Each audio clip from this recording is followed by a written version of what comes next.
¿Qué tal, familia de Terror-Mania TV? Estamos aquí de nuevo en Fright Mart en el Henry Hotel en Mission Valley en San Diego. Estamos con Brian. Brian, how's it going? Hey, it's going great. Brian, y con Sean. Hello, how's it going? Let's With do this. Encyclopocalypse. Sí, y Brian, what is your publisher company? Yeah, so I'm with Mutated Media, and then my next novel is coming out with Blackstone.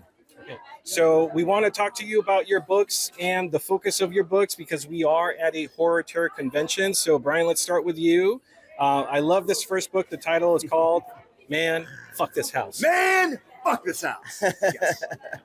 So could you give us a little bit of history behind the book and maybe some of your other books? Absolutely, I'd love to. Yeah, so this essentially started as a joke on Twitter. I was like, what would be a really funny name for a haunted house book? Man, fuck this house. And then I was like, wait, I should go write that.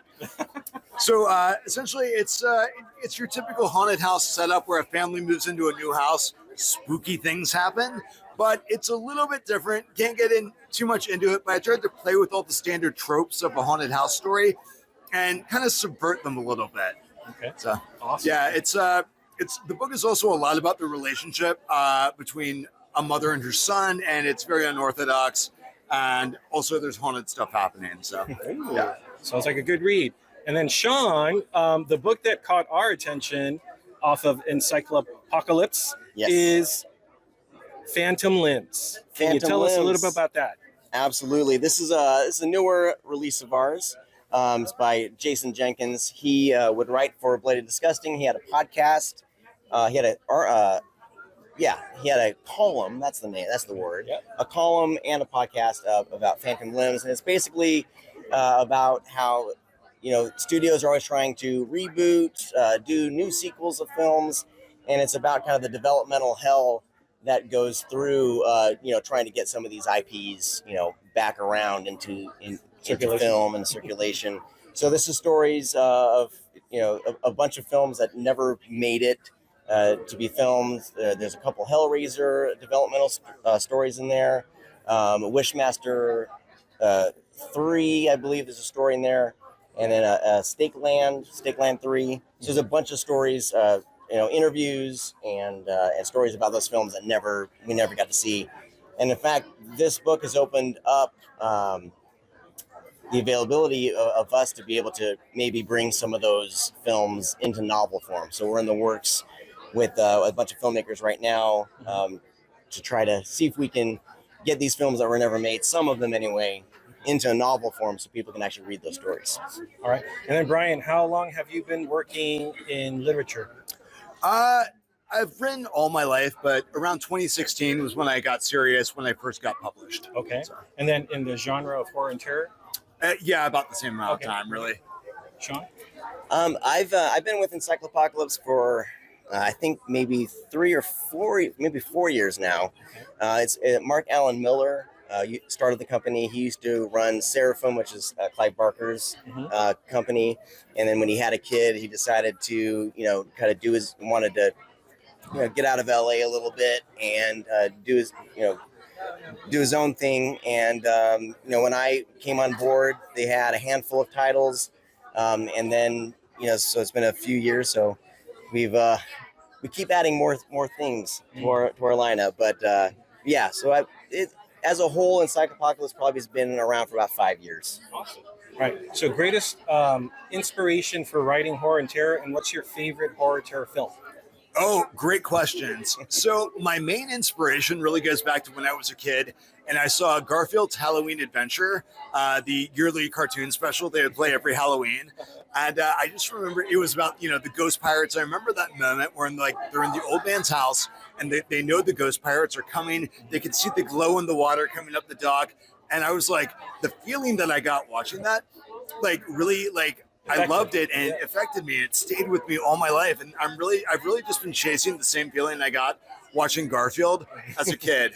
That's why I do what I do now. That's a great answer. Sean, same question. Wow. Not as. How do you top it? I don't know how to top that. Can you repeat the question one more time? So it was greatest inspiration for working with literature, like a writer, and your favorite horror or terror film. Okay. I've been reading ever since I was a kid. My family, we're a family of readers, And so I started reading, and like most young kids, I read Lord of the Rings. No, I'm just kidding. But I did get into Lord of the Rings and things like that, fantasy, and then I was not allowed to watch R-rated films. So the way that I can get my R-rated films was through novelizations, and then I was able to, anything horror that I wasn't allowed to watch or read, I would sneak in the library. So Stephen King. Yes, that is good reading. Yes.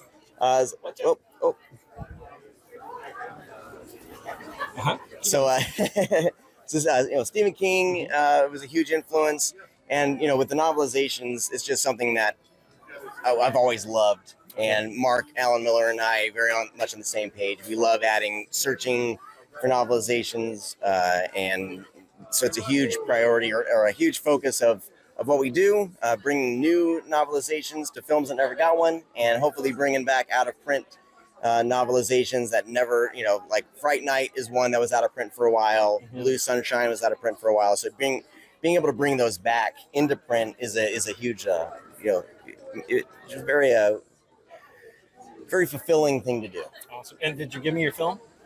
My film, I would say, maybe it's cliche, but Reanimator changed my life. Okay. Absolutely. Kind of inspired some of these newer movies, right? These slashier, gorier films. Yeah. That we're now seeing. Yeah, well, I think just, Reanimator is a very, it just goes all out on everything it does. Right. And, the effects are great, and the story gets bonkers. And it was just kind of like everything that I was looking for at the time that I saw it. And and Barbara Crampton. I mean, I'm not going to lie. But it gave me everything I wanted at the time, and I've been kind of like, he's been chasing Garfield ever since. I've been chasing kind of the feeling of that old school splatter gore, great physical effects ever since. Awesome. Okay, perfect. Well, Brian, again, thank you for your interview with Mutated Media, your book, Man, Fuck This House. Sounds like a good read. Oh, yeah. Good Dogs is coming out October 1st from Blackstone. It'll be available in audio, ebook, and paperback, and it is a werewolf slasher. So yeah, if you like monsters, check it out. Awesome. And then Sean, besides Phantom Limbs, I saw that you also already mentioned Hellraiser, Reanimator. Yeah, we have a lot. Splice. Anyone that you want to highlight besides? Well, I do want to highlight. We actually did our first children's book, the Mart, that just came out, and it literally is a children's book. Okay. Body horror for kids is kind of how we're selling it, but it's a very sweet book about self-image, about loving who you are, and just a really great film. A really great film. Great read for kids, awesome. And something for the whole family. The artwork by Pete Mitchell. It was really fantastic. And then we have Hate House, which is kind of a psychological take on a haunted house. Just mystery. I don't really know how to classify it, but it's basically a haunted house mystery called Hate House by John C. Foster. Really fantastic read. That's coming out later this month. So it's available on our website, buyhorrorbooks.com. So I'm not going to make you guys spell our name out. Perfect. So Sean with Encyclopocalypse, thank you very much for your time. Thank you for being here, and we hope to see you at future events. Thank you. Thank you. Thank you. Appreciate it.